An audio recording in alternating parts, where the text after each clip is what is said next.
Hello കൂട്ടുകാരെ, എല്ലാവരും സുഖമായിട്ടിരിക്കുന്നു വിശ്വസിക്കുന്നു. ഇന്ന് ഞാൻ മുരിങ്ങയുടെ ഇല വെച്ചിട്ടുള്ളൊരു തോരൻ ഉണ്ടാക്കാനാണ് പോകുന്നത്. ഇപ്പോൾ നല്ല ചൂടുള്ള സമയമാണ്.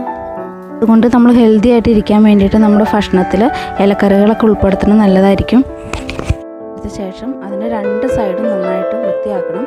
അല്ലെങ്കിൽ ചെറിയ പ്രാണികളോ പുഴുക്കളോ ഒക്കെ ഉണ്ടാകും.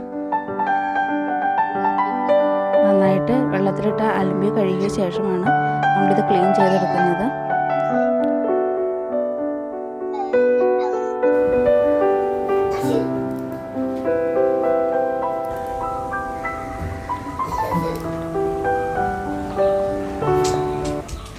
അടുപ്പത്ത് ഒരു ചീനച്ചട്ടി വെച്ച ശേഷം 2 സ്പൂൺ വെളിച്ചെണ്ണ ഒഴിച്ചു കൊടുക്കാം. വെളിച്ചെണ്ണ നന്നായി ചൂടായി വന്ന ശേഷം 1 സ്പൂൺ കടുകും കൂടി ഇട്ട് കൊടുക്കാം. 3 വറ്റൽമുളകാണ് എടുത്തിരിക്കുന്നത്. അത് ചതച്ചതാണ് ഇട്ട് കൊടുത്തിരിക്കുന്നത്. അതും കൂടി ഇട്ട് കൊടുത്ത് ഇളക്കിയ ശേഷം ഒരു 4 ചുവന്നുള്ളി എടുത്തിട്ടുണ്ട്. അതും ചതച്ചിട്ടാണ് ഇടുന്നത്. പിന്നെ ഒരു 4 വെളുത്തുള്ളിയും കൂടി എടുത്തിട്ടുണ്ട്. അതും കൂടി ഇട്ട് കൊടുക്കാം. ഒരു തണ്ട് കറിവേപ്പില, അതൊന്നും നന്നായിട്ട് മൂത്ത് വന്ന ശേഷം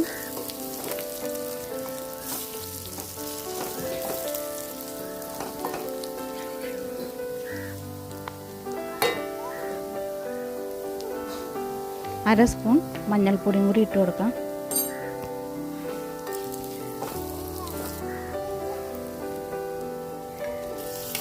വേവിച്ച് വെച്ചിരിക്കുന്ന ചക്കക്കുരു ഇട്ട് കൊടുക്കാം. ചക്കക്കുരു നന്നായിട്ട് ഉപ്പൊക്കെ ഇട്ടാണ് വേവിച്ച് വെച്ചിരിക്കുന്നത്. അപ്പോൾ വേറെ ഉപ്പൊന്നും ചേർക്കേണ്ട ആവശ്യം വരില്ല. നന്നായിട്ടൊന്ന് ഇളക്കി കൂട്ടി കൊടുക്കാം.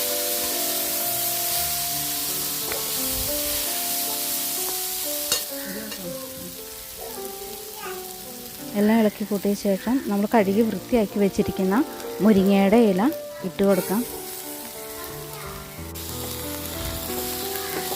നന്നായിട്ടൊന്ന് ഇളക്കി കൂട്ടിയെടുക്കാം. മുരിങ്ങയുടെ ഇല പെട്ടെന്ന് തന്നെ വാടി കിട്ടും. അധികം നേരമൊന്നും വേണ്ട വെന്ത് കിട്ടാനായിട്ട്. പിന്നെ അരമുറി തേങ്ങയുടെ പകുതി ഇട്ടിട്ടുണ്ട്.